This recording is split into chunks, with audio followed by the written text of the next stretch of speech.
मैले काम गर्ने चाहिँ यो हो रिसोर्ट होटल। यो चाहिँ होटलको ब्याक साइडबाट हो। ब्याक साइडको भ्यूहरू चाहिँ यस्तो छ। यो होटल भयो भनेपछि यतापट्टि होटलको कटेजहरू छ र म पनि त्यही कटेजमा बस्छु। धेरै कटेजहरू बनाएको छ त्यहाँ। होटलमा गेस्टहरू प्याक भयो भने उता लिएर राख्छ। अनि यहाँ चाहिँ यही वरपर जङ्गलहरू सानो सानो पहाडहरू छ। र अहिले फेरि यहाँ जापानमा जापानिजहरूको गोल्डन विक भन्ने 2-4वटा फेस्टिभलहरू सँगै पर्ने भएर लामो 1 हप्ताको बिदा हुन्छ। र यसको वरिपरि यसरी गेस्टहरू रमाइलो गर्ने, साइकल चलाउने, यस्तै वरिपरि पार्कमा घुम्ने गर्छन्। म पनि अहिले मेरो कामबाट ब्रेक टाइम भएको भएर कस्तो रहेछ यसो हेरौँ भनेर अनि यो पानीको आवाजहरू पनि बाटोमा हिँड्दा सुनिरहेको हुन्थेँ। कस्तो रहेछ त हेरौँ भनेर आएको। यहाँनिर यो पुल त बनाएको रहेछ। पुलमा चाहिँ फेरि जान नमिल्ने जाली राखिदिएको रहेछ क्या। के रहेछ र यहाँ सायद यो पुलबाट मान्छेहरू उतापट्टि जङ्गलमा जान्छ भनेर जङ्गलमा अब खतरा हुन्छ कि भनेर यस्तो लगाएको होला। यहाँ फेरि यो जङ्गलमा बाघ भालुहरू पनि आउँछ भनेर भन्छन्। यति सानो खोला छ है जङ्गलको बिचमा। अनि यो खोलाको पानी एकदमै सफा के पिउन मिल्ने खालको पानी छ क्या। यस्तो सफा पानी छ है। कहाँबाट आउँछ होला यस्तो सफा पानी? त्यो पनि 24 घन्टा बगिरहन्छ फेरि यहाँ पानी पनि। काम गर्ने त्यहाँ छ भनेपछि मेरो रुम ऊ त्यो सेतो घर भएको त्यहाँ हो यता जाने। अनि यहाँबाट चाहिँ यो बाटो चाहिँ कता जाँदो रहेछ? म यो बाटोतिर गएर हेर्छु है त। यहाँ जापानमा चाहिँ अब साकुराहरू फल्न सुरु भइसकेको छ। अहिले सबै बुट्टाहरूमा चाहिँ अझै भएको छैन, बिउहरू पलाइरहेछ कि अब फल्नलाई स्टार्टिङ भइरहेछ।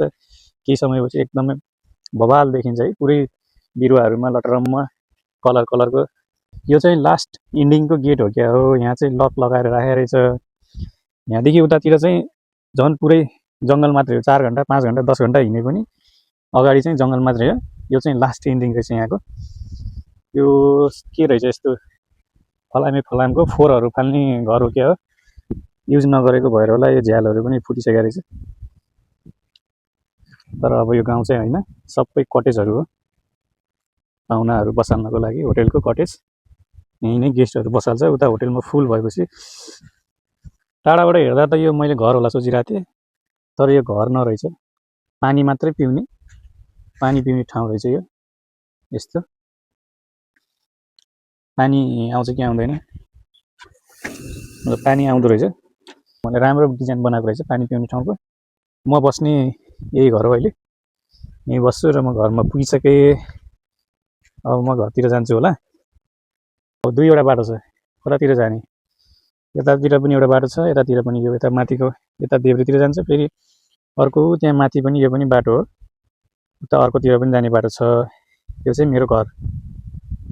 म चाहिँ घरमा पुगिसकेँ। ब्रेकमा आएको हो। अब एकछिन रेस्ट पनि गर्नुपर्छ। अहिले फेरि काममा जानुपर्छ के अरे।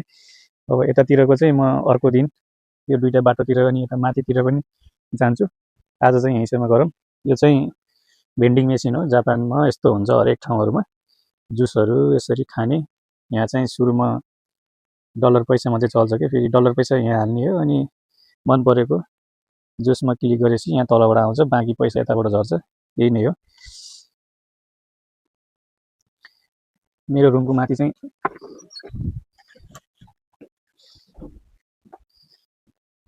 जुत्ता खोलेर जानुपर्छ भन्छ।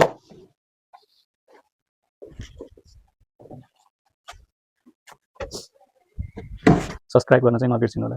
फेरि पनि म यस्तै भिडियो बनाएर हाल्दै गर्छु।